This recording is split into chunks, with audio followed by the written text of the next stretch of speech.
近来国际上接连出现对抗共产专制的强烈声浪，美国总统川普正式宣布将2025年11月2日至8日定为反共产主义周，公开谴责共产主义是人类史上最具破坏性的邪恶意识形态，悼念在共产政权下逝去的1亿条生命，并呼吁全体美国人民团结捍卫自由，誓言将共产主义彻底扫进历史的灰烬之中。同一时间，欧洲各国以自由柏林周一系列活动纪念柏林围墙倒塌36周年，重温1989年人民推倒集权高墙的历史时刻，强调守护自由民主的重要。更令北京难堪的是，台湾的中华民国副总统受邀在欧洲公开演说，高调宣示民主台湾的存在与价值。而日本的新任首相更是首次明确暗示，如果台海爆发战争，将视为日本的生存危机事态，自卫队可能依法与美军一同军事介入保卫台湾。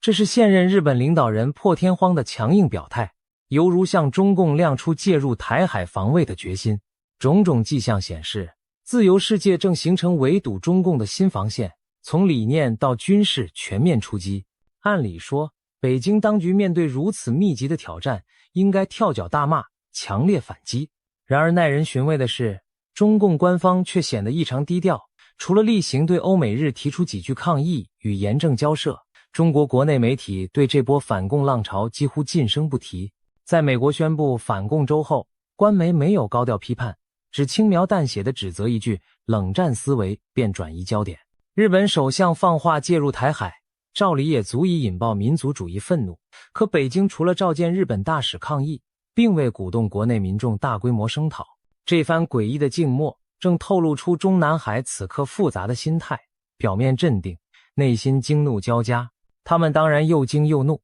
惊的是西方竟公然掀起反共大旗，团结盟友，直指中共体制的非法与残暴；怒的是自己的对外统战多年来辛苦编织的中国不可惹形象正被迅速瓦解。可中共不敢大张声势的反击，因为他深知越张扬只会让更多人关注这股反共潮流。一旦中国老百姓知道美国居然把反共写进国家纪念周，他们会作何感想？北京怕的正是这点，只好对内封锁消息，装作没事。然而不吭声不代表不生气，恰恰相反，此刻北京的沉默只说明他们被打得措手不及，气急败坏却没有还手的好办法。当前自由阵营的连环出招让中共陷入空前被动，美国从道义高度定罪共产主义，拉开新冷战的序幕。欧洲重温柏林墙倒下的历史，提醒世人集权必然垮台的教训。台湾在国际舞台发声，打破中共外交孤立台湾的图谋。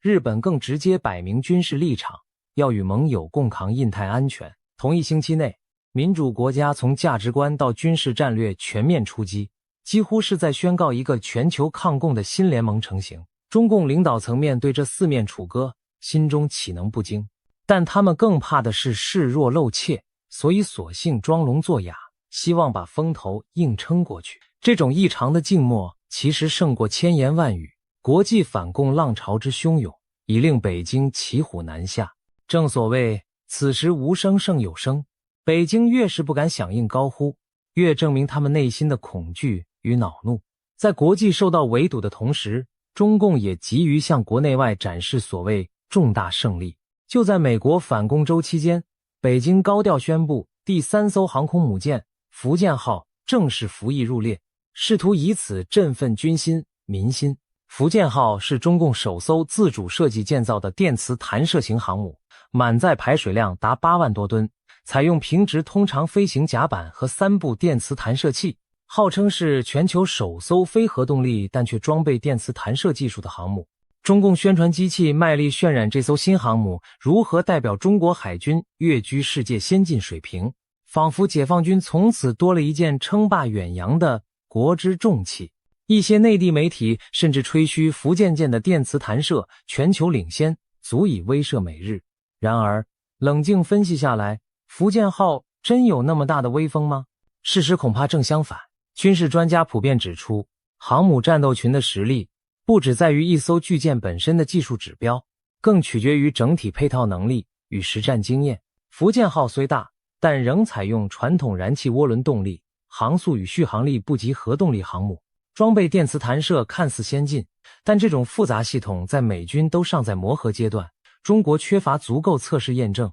可靠性令人存疑。此外，航母战斗力发挥需要成熟的舰载机团队与飞行员技术。解放军的第一代航母舰载机飞行员训练刚起步，能否驾驭更复杂的电磁弹射起降尚未可知。更致命的是，在现代战争中，航母庞大显眼，反舰弹道导弹、高超音速导弹和潜艇鱼雷构成多重威胁，稍有闪失，一艘航母就可能被击沉。福建号看似钢铁巨兽，但在导弹雨中或许只是个活动的靶子。有大陆网友戏称，航母一旦开到台海，不就是一口移动的棺材吗？毕竟航母上1-2千名官兵，一旦遭饱和攻击，其结局不堪设想。中共热衷航母外交，以为多造几艘大船就能壮声势，可是航母再大，也得有相匹配的舰队护航和制空制海能力。在西太平洋，美国早有数十年航母运用经验，核动力航母搭配神盾舰队与攻击核潜艇，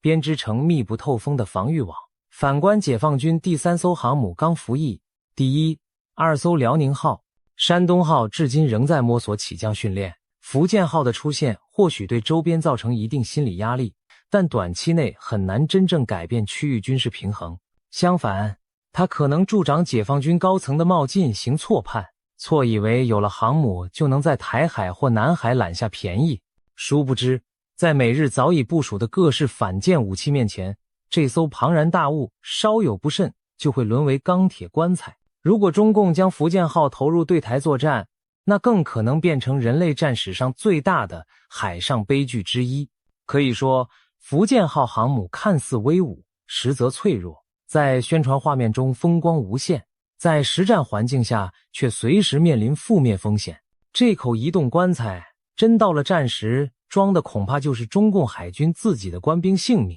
北京挥舞航母来恫吓他人，但实情是自己心里也没底，毕竟谁都清楚，这东西更适合阅兵摆拍，而非真刀真枪的战场。就在中共炫耀航母之际，美军也以实际行动展示了其末日级的战略威慑能力。最近美国空军的一架神秘大型飞机引发关注，它被称作末日飞机，是一种专为核战情境打造的空中指挥中心。外界知道，美国拥有数架改装自波音747客机的 E-4B 夜航者空中指挥机，一旦爆发核战或重大危机，美国总统、国防部高层等可以乘坐这种飞机升空指挥，确保在地面设施遭到打击时，美军的战略核反击能力依然完好无损。简而言之，末日飞机就是美军在最黑暗时刻仍能保持中枢运转的空中堡垒。这种飞机配备抗电磁脉冲防护，可以在空中加油，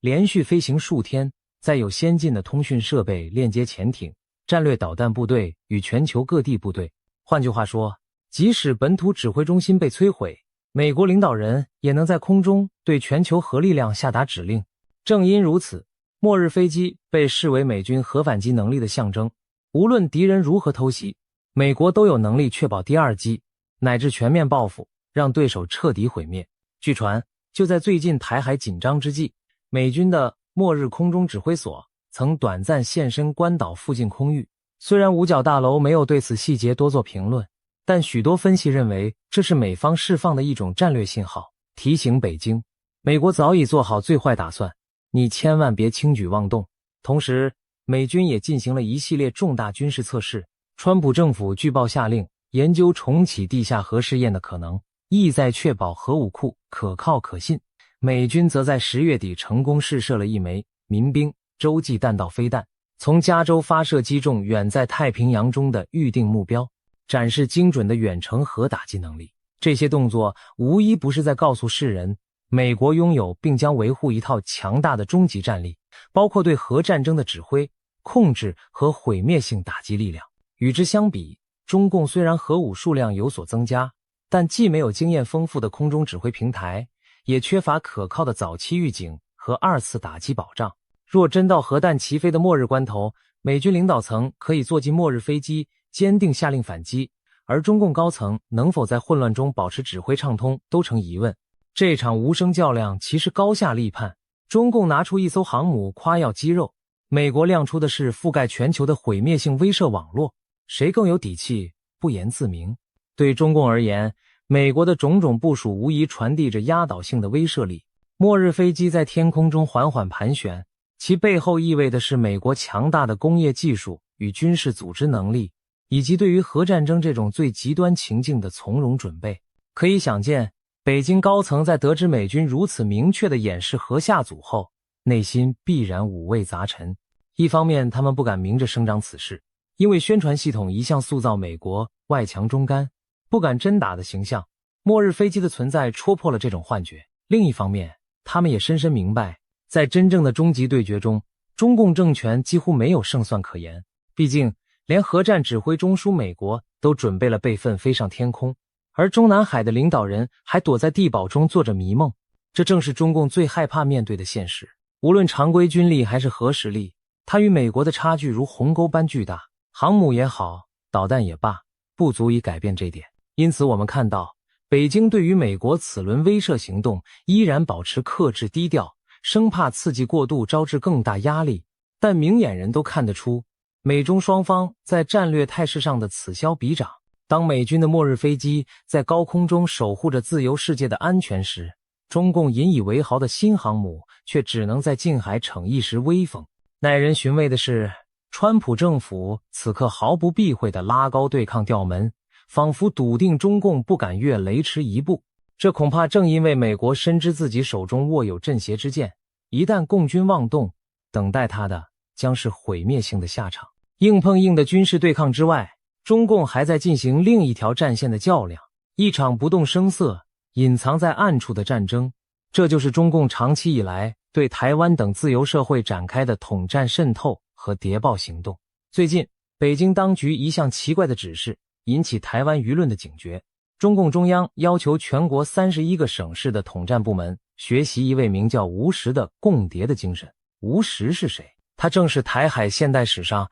一个耐人寻味的人物。吴石元是中华民国国军的高级将领，官拜陆军中将，抗战胜利后曾任国防部次长等要职。然而暗地里，他却是中共埋伏在国民政府高层的秘密间谍，被中共方面尊称为密使1号。在国共内战的关键时刻，吴石向中共提供了大量机密情报，帮助中共策反了留在大陆的国军将领，并协助中共掌握国军登陆东南沿海作战的计划，对中共最终夺取大陆政权立下汗马功劳。1949年，中华人民共和国成立前夕，吴石随着撤退来台的国民政府抵达台湾，试图继续暗中为中共服务。然而他的秘密最终败露。1950年，吴石在台北被枪决，成为中共埋在国民党最高层的最高阶共谍被捕处决的案例。中共将吴石奉为隐蔽战线的英雄烈士，视其为潜伏楷模。如今，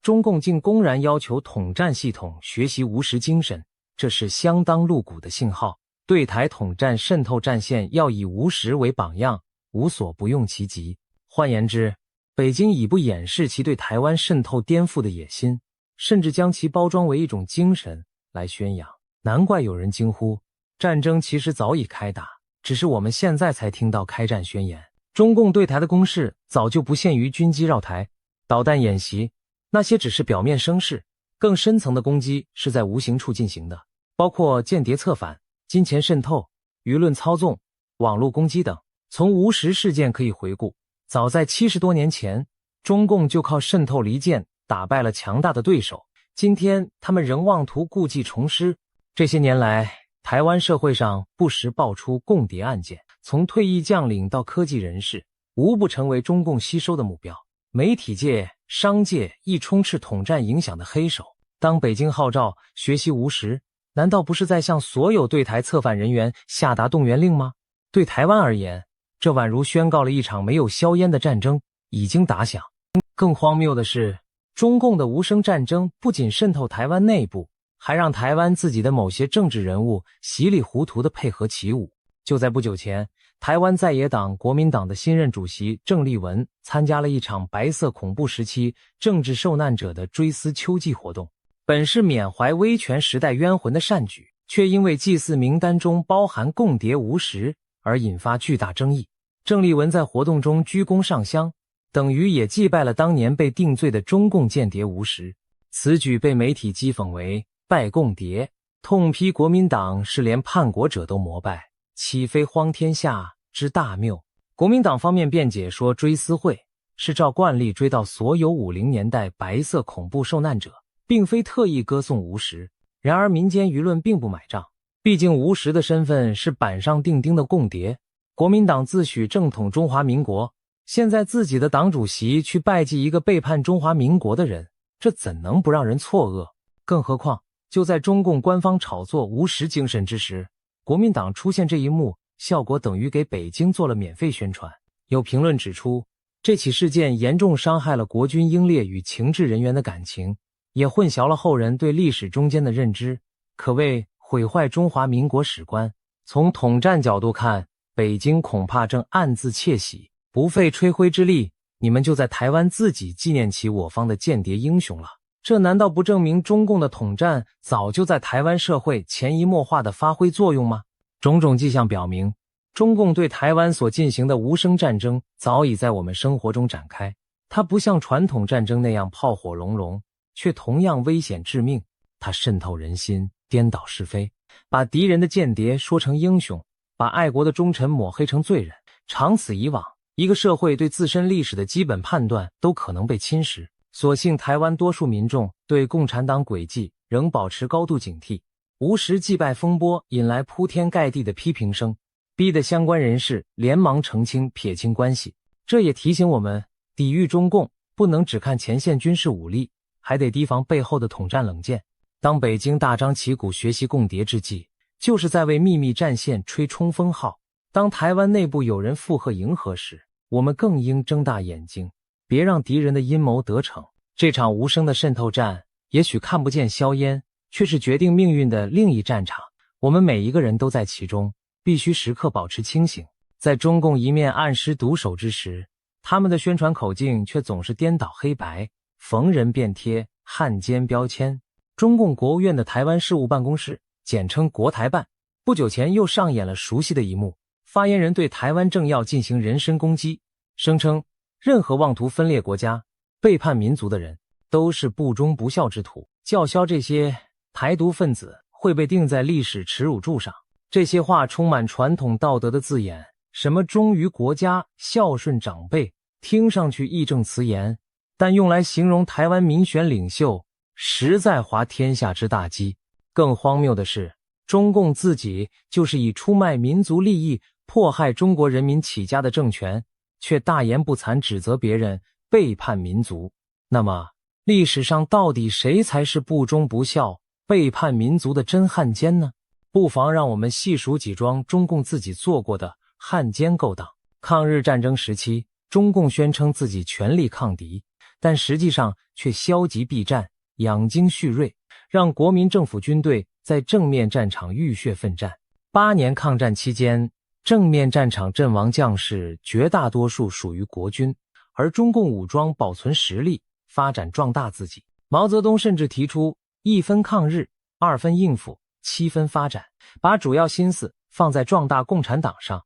有论者批评中共此举实则攘外必先安内，把推翻国民政府放在抗日之上。试问，国家被侵略之时，不全力抵抗侵略者，反倒专注内斗内乱，这种行为难道不算对民族不忠吗？建政之初让出领土，中共为了换取苏联支持，对外拱手让出中国传统领土利益。1945年雅尔达密约和国民政府的中苏条约中，苏联得以扶植外蒙古独立。国民政府虽被迫同意公投，但仍对失去蒙古感到痛心。中共夺权后，立即承认外蒙古独立为既成事实，永远割裂了10几万平方公里的中国版图。毛泽东还在中苏友好同盟条约中给予苏联在东北的特权，包括旅顺军港租界、满洲铁路权益等，让苏联控制中国东北要地长达数年。以民族大义而论，主权与领土至高无上，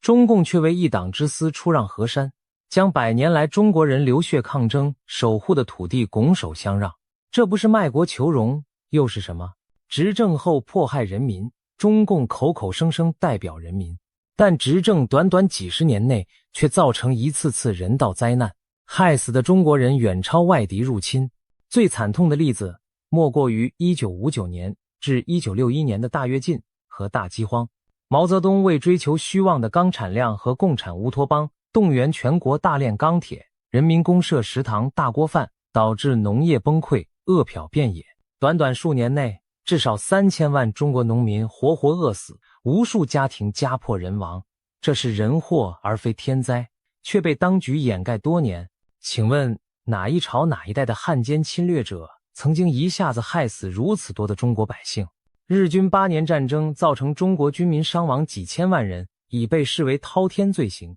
而中共治下和平时期就饿死了上千万手无寸铁的老百姓。对祖宗而言，让子孙饿殍满地是最大的不孝；对国家而言，如此草菅人命更是背叛了民族根本利益。文化浩劫摧毁传统，中华民族历经数千年岁月，积淀下辉煌灿烂的文化与道统。然而中共在1966年发动的文化大革命，却把这一切打个稀巴烂。在红卫兵迫四旧的浪潮中，无数文物古迹被砸烂，孔庙寺院被焚毁，古书字画被当作废纸，传统伦理被践踏殆尽，子女斗父母，学生批师长成为常态。上千年的伦理秩序瞬间土崩瓦解，祖宗牌位被扫地出门，圣贤典籍付之一炬，5000年文明差点断在一旦。中共自己都承认文革是场10年浩劫，这场浩劫说穿了，就是中共为维护统治而发动群众毁灭自身文化的狂热运动。它教唆年轻一代与传统决裂，可谓绝祖宗之嗣，忘本灭祖。如此大逆不道，古往今来的汉奸恐怕也望尘莫及，连中国人引以为傲的文化血脉都要摧毁殆尽，中共哪里谈得上半分忠孝二字？简单列举以上几点，就不难看出，中共对中国民族的所作所为，早已彻底背离了忠于国家、孝顺先人的传统价值。他们与苏俄密定协议割地，在侵华日军逼近时保存实力，坐观内耗，建政后一度充当苏联在东亚的附庸，利用中国人血汗替老大哥偿还债务。他们在改革开放后，为了政权稳定，不惜出卖灵魂，用利益诱惑西方，隐瞒自身野心，甚至纵容外资压榨中国劳工与环境。可以说，凡是对共产党权力有利的，不管坑害多少中国人，中共都做得出来。这样一个政党，竟厚颜无耻地给他人扣汉奸帽子，岂不可笑至极？反观被他们辱骂为汉奸、台独的台湾民选领导人，人家所做的不过是坚守台湾2300万人民的自由福祉，不让这片土地陷入中共专制的铁蹄。如果连保护自己的人民和家园都成了不忠不孝，那这世上还有什么忠孝可言？中共试图从传统文化中寻词，借以攻击对手，但正如不少台湾舆论人士反问的，若论不忠，中共才是叛国毁家的巨奸巨恶；若论不孝，中共叫子女揭发父母，毁坏祖宗遗产，更是千古罪人。他们没有资格教训别人，相反应当对自己的滔天罪行向民族谢罪才是。或许连中共自己也心知肚明，这套大帽子把戏已经越来越没有市场。当国台办在那里念念有词、不忠不孝的时候，许多中国网友反而在嘲讽，这说的不就是你自己吗？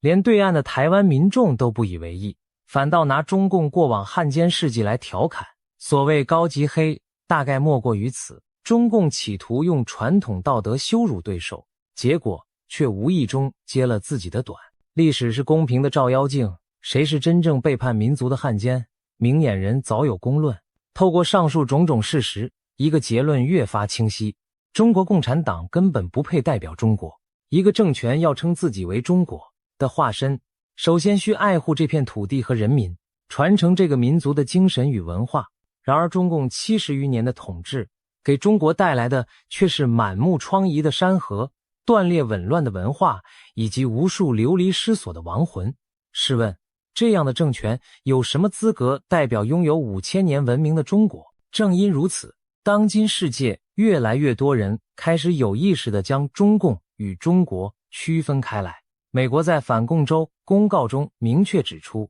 他们反对的是共产主义集权，而非中国人民。欧洲各国纪念推倒柏林墙时，也强调过去冷战的胜利是让东欧人民摆脱了共产暴政，找回属于自己的自由。如今自由世界重新团结对抗中共，并不是要与中华民族为敌，而恰恰是要帮助中国人民最终摆脱集权的奴役。当然，中共极力混淆两者界限，动辄声称反共即反华，用爱国主义绑架14亿人民当自己的保护伞。但事实早已证明，中共从来不等于中国，它只是一个夺取了中国政权的政治集团，为了一党之私可以牺牲整个民族的利益。一旦它失势，真正的中国包括广大大陆民众和台湾自由地区以及全球华人将依然存在，并且可能更好地拥抱世界。今天，就连台湾这个以中华文化为根的民主社会，也堂堂正正地向国际宣告，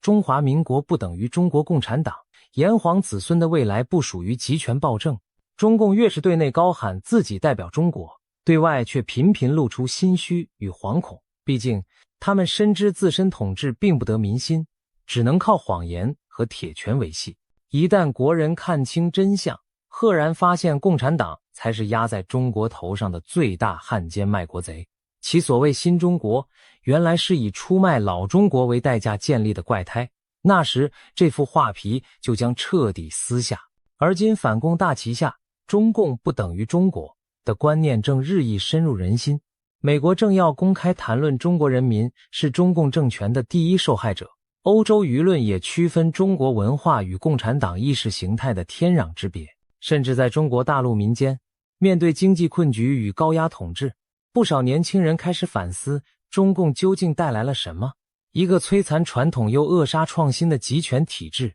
真的是中国的希望吗？当越来越多的人看懂中共的真面目，这个政权就越难续写它伪装的神话。国际上对北京当局不再姑息迁就，而是直截了当点出其非法与残暴的本质。这对中共而言无疑是当头棒喝。中共可以继续自称代表中国，自我催眠一阵子，但绝不可能欺骗全世界于永远。反观5000年华夏文明，历经朝代兴替，从未有哪个统治集团能永久霸占中国这个名号。每当一个王朝不得人心，祸国殃民，它终将被新的力量所取代。正如残暴的商纣王，再怎么自称天子，也敌不过武王伐纣顺民心。同理，当今的中国共产党其实早已在道义上失去了代表中国的资格。他不尊重中国的文化，不善待中国的人民，不维护中国的尊严，反而成了全球文明进步的绊脚石。在全世界面前，他丢尽了中国人的脸，让中国二字几乎与威权高压、言而无信画上等号。所幸现在自由世界开始齐心协力澄清一件事：中共不等于中国，中国更不等于中共。这不仅是在划清敌友，更是在为中国开拓新的未来。当有朝一日中国人民重获自由，我们才能真正赢回那个礼义之邦的中国，那个对世界贡献无数智慧与美德的中国。回到眼下，北京当局对全球声讨自己的浪潮选择了异常的静默，或许正说明他们内心对此理亏。在国际压力与国内失序的夹击下，中共政权正日渐陷入信心崩溃的边缘。他们越是恶语攻击别人，不忠不孝，越是说明自己深陷道德败坏的困境。他们越想用航母武器掩饰心虚，越掩盖不住对美军末日战力的胆颤心惊。而当统战渗透手段也开始频频失灵，被有识之士揭穿时，中共最后的一点遮羞布也将被扯下。可以预见，未来会有更多国家与人民站出来，对中共说，不承认你代表中国，不允许你肆虐世界。我们相信，真正的中国不会随中共沉沦。千百万炎黄子孙传承的文明基因早已刻在历史与血脉中，不会被某个党永久抹去。当中共这一页翻过去，华夏大地依然会迎来新的朝阳。中共可以欺骗一时，却无法欺骗历史。历史终将见证谁是民族的脊梁，谁是民族的叛徒，谁才配代表中国，谁终将被中国抛弃。